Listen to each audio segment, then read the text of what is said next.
বাংলাদেশে বন্যা হচ্ছে এবং সত্যি সত্যি ভয়াবহ বন্যা হচ্ছে, দাওয়াই ভারত বিরোধী স্লোগান। আচ্ছা, এই অবধি তাও ঠিক ছিল, সীমান্তে কার্যতই একটা দাদাগিরি দেখাতে চাইছে বাংলাদেশের সীমান্তরক্ষী। সীমান্তে বিএসএফ এর দাদাগিরির দিন শেষ, এবার গর্জে উঠেছে বর্ডার গার্ড বাংলাদেশ।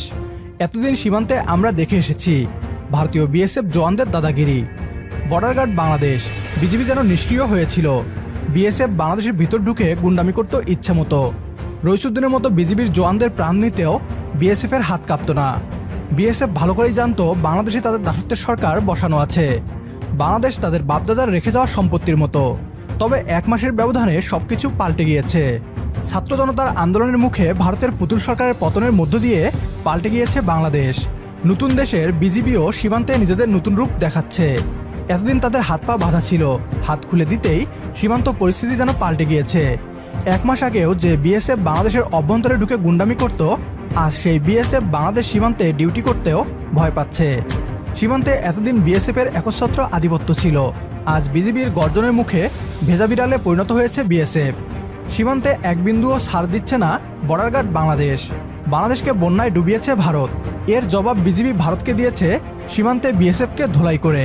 বাংলাদেশে ঢুকে কাঁটাতার লাগাতে আসা বিএসএফকে ধোলাই দিয়ে ফেরত পাঠিয়েছে বিজিবি। বিজিবির এমন শক্ত অবস্থান নিয়ে আলোচনা করছে ভারতীয় পশ্চিমবাংলার মিডিয়া। কি বলছে তারা, আসুন তা দেখি। এখন আবার নতুন করে ভারত বিরোধী স্লোগান উঠছে, বলা হচ্ছে ভারত নাকি ইচ্ছা করে না জানিয়ে জল ছেড়ে বাংলাদেশে বন্যা করে দিয়েছে।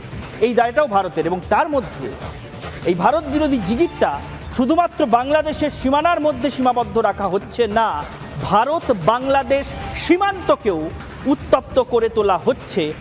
দেখুন, বাংলাদেশ স্বাধীন হচ্ছে, দাওয়াই ভারত বিরোধী স্লোগান। বাংলাদেশে বন্যা হচ্ছে এবং সত্যি সত্যি ভয়াবহ বন্যা হচ্ছে, দাওয়াই ভারত বিরোধী স্লোগান। আচ্ছা, এই অবধি তাও ঠিক ছিল, বাক্স বিদণ্ডায় গোটা বিষয়টা আটকে ছিল। এবার তো সীমা ছাড়িয়ে যাচ্ছে বিজিবি। সীমান্তে কার্যতই একটা দাদাগিরি দেখাতে চাইছে বাংলাদেশের সীমান্তরক্ষী। ভারত বাংলাদেশ সীমান্তে ভারতীয় বর্ডার সিকিউরিটি ফোর্সকে বেড়া দিতে বাধা, তাও আবার ক্যাটেল ফেন্সিং, অর্থাৎ গবাদি পশুর চোরা চালান রুখতে যে বেড়া দেওয়া হয় সেই বেড়া দিতে বাধা। এখানেই শেষ নয়, পাচার রুখতে বিএসএফ কে সাহায্যকারী দল, তাদের নৌকাটা খারাপ হয়ে ঢুকে যায় বাংলাদেশের নদী ভাগে। তারা আপাতত বাংলাদেশের জেলে। বিএসএফ এর অনুরোধেও মন গলেনি তাদের। ভারতের অবশ্য ওই সহনশীলতাটা বরাবরই একটু বেশি, বরাবরই কোনো রকম আগ্রাসনে না গিয়ে ফ্ল্যাগ মিটিংয়ে গোটা বিষয়টা মিটিয়ে নিতে চায়। কিন্তু কে শোনে কার কথা? বিফলে বৈঠক। আগামী অক্টোবরে দিল্লিতে বসবে ডিজি বৈঠক।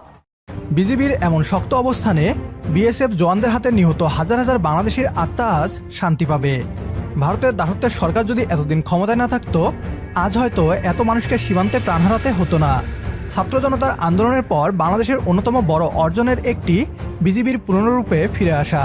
বাংলাদেশিদের প্রাণের যে মূল্য আছে, আজ বিএসএফ এর জওয়ানরা হারে হারে টের পাচ্ছে। কোটি মানুষের স্বপ্ন ছিল বিজিবিকে এমন ভয়ঙ্কর রূপে সীমান্তে দেখার। আলহামদুলিল্লাহ, আমাদের সবার আশা পূরণ হয়েছে।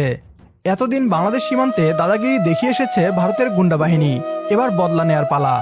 ভারতীয় জেলেদের ফেরত না দিয়ে জেলে ভরে রাখা তো ছিল ট্রেইলার মাত্র, পিকচার এখনো বাকি। সীমান্তে বর্ডার গার্ড বাংলাদেশ, বিজিবির এমন অবস্থানকে আপনিও সমর্থন করেন কি না তা কমেন্ট করে জানিয়ে দিন আমাদের। সেই সাথে ভিডিও শেয়ার করে দেখার সুযোগ করে দিন আপনার বন্ধুদের। আপনার একটি শেয়ারে হয়তো অনেকেই জানবে ভারতীয় আগ্রাসন এবং আমাদের যথাযথ উত্তর সম্পর্কে। পরবর্তী ভিডিও দেখার আমন্ত্রণ জানিয়ে বিদায় নিচ্ছি আজ। আল্লাহ হাফেজ।